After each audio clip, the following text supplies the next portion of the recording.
Hi, it's Mike from Mike's Unboxing Reviews and How To, and on today's video we'll be taking a look at a new refresh of the View 380 from Thermaltake. This is the View 380 WS, and yes, they've added some wood. Now there's two versions of this available. There is the snow version, which comes with the pale wood. Not entirely sure what actual wood it is. Yeah, if you're a wood expert in the comments, let me know. I'd be very grateful.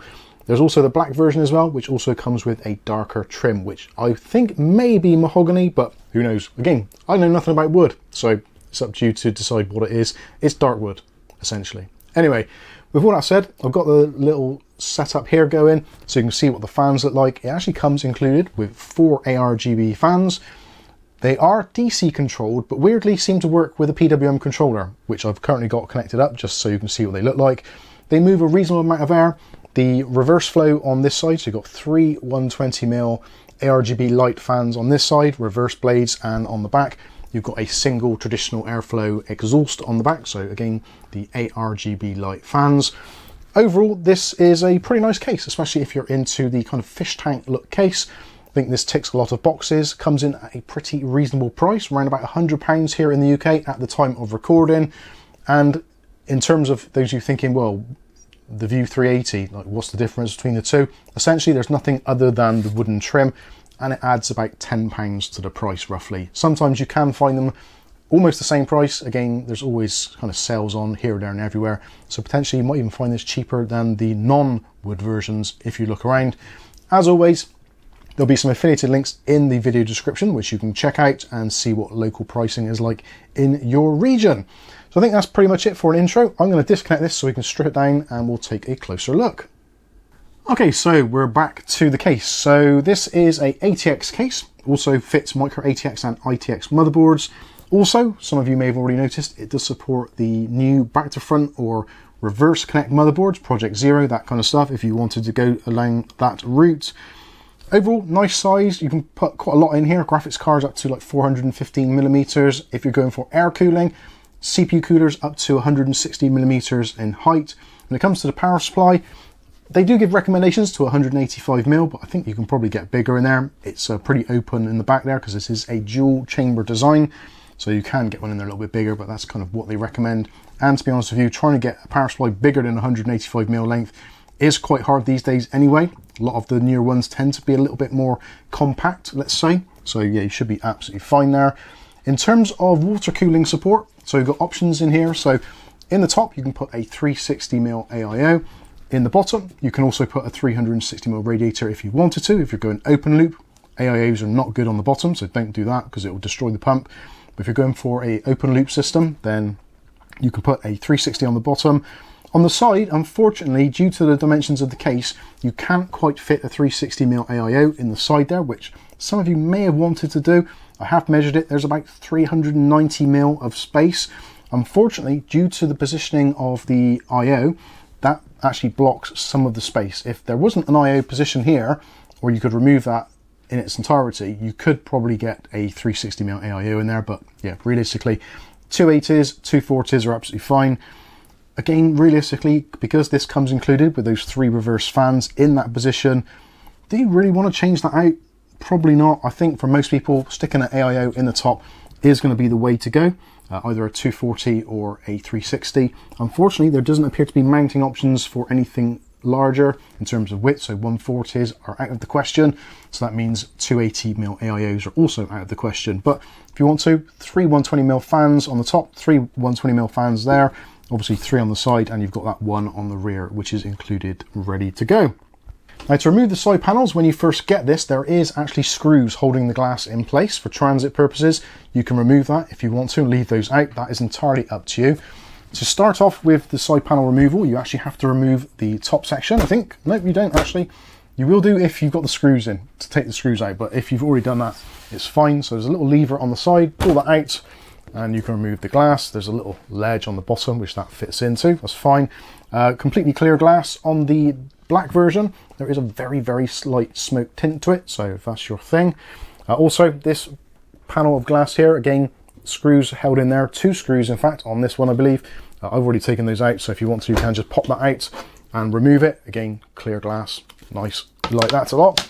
and that gives you a rather open interior, so you can see everything which is going on and make your builds a little bit easier. So again, we've got those 3 fans there. You've got rubberized grommets down the side there for cable management purposes, and also at the top you've got some grommets there, also for passing through cables, etc., to keep things looking nice and neat. There's none on the bottom, which is a little bit of a shame, but it is nice and open down here, both for back to front boards and also for passing through cables. I don't know about you, but I really get annoyed. It's a really simple thing, but I really get annoyed when I'm trying to pass through the connectors for my graphics card, whether it's the 12V 2x6 or whether it's multiple PCI Express ones. Sometimes the cutouts aren't quite in the right place. So when you've got your cable coming up into your graphics card, it looks a little bit pissed. I like to get those cables nice and straight, and also possibly cable tie them down to the bottom as well, just so it looks really sharp. With that big cutout on the bottom, that's going to be very easy to do, so you can get your cables all lined up very nicely. So inside, yeah, pretty decent, loads of pass-throughs, etc. That's all good. Something which I'm not particularly keen about, and this was the same for the View 380, the non-WS version. Your PCI Express blanking plates, those are the ones which you have to fold out, which, yeah, it is kind of 2026. Really, those should be removable and replaceable. That is unfortunate. And also, in the accessories bag, you don't actually get any spares to replace if you bend one out. So that is, again, a little bit unfortunate. You do, however, get a BIOS beep speaker, which is nice for troubleshooting purposes. There's a bunch of Velcro straps there as well for cable management, and also all the screws you would need for assembling your build. Fantastic stuff. All the standoffs for ATX are pre-installed, so that's great. They're in the right positions, ready to go. Obviously, if you're putting a smaller board in, you can just move those around. That's absolutely fine. Yeah, pretty good overall. I quite like the layout of that internally. Moving round to the back, so again, you've got those 2 screws on the back here, so just loosen those off, and then you can pull the top section off, put it towards you, and remove it, just slides off. So you've got nice mesh ventilation on there, so that again is fantastic. Fan, you've got a little bit of vertical adjustment there, about 1 inch up and down, not really that useful. There is something about this case and its previous design which I'm not entirely keen on, which is a shame because Thermaltake generally do this very, very well indeed. And that is the porosity of the mesh. It's quite a small mesh. So in terms of being a kind of all-out airflow case, it really isn't. Potentially you can overcome that by using high static pressure fans. The ones which are included, and the side particularly, not entirely the highest of static pressure, but that side isn't too bad. But in terms of exhaust and other areas, then yeah, we could do with something a little bit better. There is decent airflow, but it's not optimal. It could be better. I would have much rather have seen either larger holes, larger porosity, or possibly the hexagonal mesh. That works very, very well. Same can be said for basically the rest of the case in that regard. So yeah, PCI Express blanking plates. There is a cover here as well on a thumb screw, which isn't captive. There is a little rubber washer on there to stop it scratching paint off, which is a nice touch. This section here in the back chamber is for mounting your power supply, so ATX power supplies. So yeah, this is absolutely fine. It is pretty much what we come to expect these days. Moving around to the very back, so the entire back section is perforated. Again, not optimal for airflow, but certainly there's enough holes there to give it a good fighting chance. To remove the back panel, it's a toolless setup, so just push the lever on the back there and you can take this out. Again, nice big panel, lots of porosity on there, but it could be doing with a little bit better. It's going to be great for filtration because it's going to stop a lot of the dust, but I would have liked the holes to be just a little bit bigger. My one criticism there. So moving around to the back, so we can see our rear chamber. So this is kind of where all the messy stuff goes, and it is quite messy, let's be honest with you. The fans, unfortunately, due to the fact that they are individual, which is kind of what we've been used to for a long time now, they all have their own individual cables and pass-throughs. So that in itself is okay. They have got daisy chains, so you can daisy chain them together, but you will need to kind of bear that in mind a little bit for cable management. Also the rear fan as well, that one is daisy chainable, etc. In terms of wiring, there is going to be a lot of cable in there. You've got 4 fans, that's 8 wires, plus piggybacks. So there is a lot to manage there, but most people are going to be absolutely fine. And the beauty of this case, because it is dual chamber, it doesn't really matter how messy it is in the back. Everyone's going to be looking at the front, including yourself. So yeah, don't worry too much about what goes on in the back here. Yes, if you want to do it and make it look ultra neat, you can take the time and do that. or if you're feeling particularly flush, you can always take out the fans anyway and just replace them with some nicer fans, something like the CT120EX ARGBs. Fantastic fans. That's going to reduce your wiring, make it look really nice, and also give you a little bit more static pressure, which would also be very good. But that's going to be down to you. You may not want to do that. So other things of note, so nice cable management routes for your I/O sections. We've also got this section here. So this is for mounting hard disk drives. So you can put two 2.5s on this side. You can put a 3.5 on the inside. So in terms of hard drive storage, consider it's a dual chamber. That's pretty good. Quite often they tend to move these kind of up to the top or in another place. I like it where it is there, so you can have all your drives at the bottom. Gives a nice sense of balance as well if you've got any weight to it. Also, you've still got lots of access to the motherboard back if you're putting in custom cooling. Your power supply eventually is going to end up here, so do bear that in mind. But like I said, you've got plenty of room there for larger power supplies if you need to. Again, you've got rubber grommets, pass-throughs, etc. So yeah, it's a very nice layout. It's all been done pretty well. When it comes to the actual I/O itself, you've got a pretty standard affair here. So you have got the front panel connector, which is a molded block, so that goes straight onto your motherboard, saves faffing around with those little pins. We like that. You've also got the HD audio, which unfortunately still has a little bit of the color coding on the wires showing at the end. A little bit distracting, especially on white builds, but depending what you've got going on down there, if you've got extra fans, big graphics card, chances are you're never going to see it, but it would be nice to see those be in white cables, if that is a slight criticism. When it comes to USB connectivity, so we've got USB 3.0, so that's your Type A's. You've got two cables there, so that means two ports, that's fine. And also you've got USB Type C, so pretty much all your stuff is catered for there. We will take a quick look at the I/O on the top. So in terms of I/O, pretty much got everything you could want here. This is a nice selection in my opinion. Miles better than NZXT ever seemed to do. So you've got your power button, which is also illuminated with a white LED. Fantastic. There's also another sub LED in there, which gives you hard drive activity.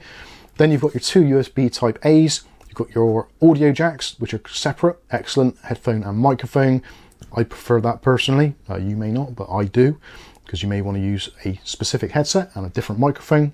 At least with this, it's a lot easier to do. Reset button, got that there, so nice and easy to press. And also then you've got your USB Type C connector. So I like that they've moved the reset button away from the actual power button, so you don't accidentally press it. So you have to go quite far to actually accidentally press it. And also again, looking at the top, so this top section, 3 120mm fans or 360mm AIO, that's probably going to be the preferable solution. We've done a few reviews on 360mm AIOs recently from Thermaltake, so you may find one which suits your particular needs. The new TF range, or sorry, TH, the TH360 range, the new V3s, looking really good, coming in at some really good prices, excellent performance as well, so it might be worth checking out those. But yeah, top section's fine, that's absolutely great. And then if we move down to the bottom section, again, no real complaints here. You've got the removable magnetic filter on the bottom, which is absolutely fine. There's not going to be a great deal coming in the bottom anyway. Your power supply's moved up. This is mainly going to be if you do decide to install some 120mm fans in the bottom section, of which you can put 3, as we've already said. Ideally, reverse blade ones would be nice, but you can basically put either, just turn them around. Yeah, absolutely fine. Again, it goes back to what I said earlier about the porosity, the holes here. If you take into account the porosity of those holes and then the very, very tight mesh of the porosity of that, it's essentially going to block most of your airflow. So for most people, I would say probably don't use that. The filter, you don't necessarily need it on the bottom because it is actually very difficult, like I've said a million times before, for dust to actually get in underneath there, sort of be pulled in by the fans, go down, do a 90-degree turn sideways into the blades, then do a 90-degree turn up into the blades as well, and make it through. It's rare. It doesn't happen a great deal. And also, if you've got some positive pressure on the sides, then that's going to be even less likely. So yeah, I would leave this out. I think I said the same for the other View 380s. Also as well, if you want the optimum of airflow and you don't mind getting the Dremel out, if you cut out that section on the bottom, most of the holes, then you can put the filter back on if you wanted to after. That's going to give you a lot more airflow, but again, most people don't want to do that. It's just a real shame they haven't gone with the hexagonal mesh throughout on this case like they have done on many of their others, or the slotted mesh, which is a little bit more open, which they use on the View 390, which actually works really, really well. Very good for filtration and also very good for airflow, noise levels, all that kind of stuff. But overall, this is nothing revolutionary. It's more of an evolution of an existing design. Obviously, the original View 380, which was reviewed and was quite positively received across the industry.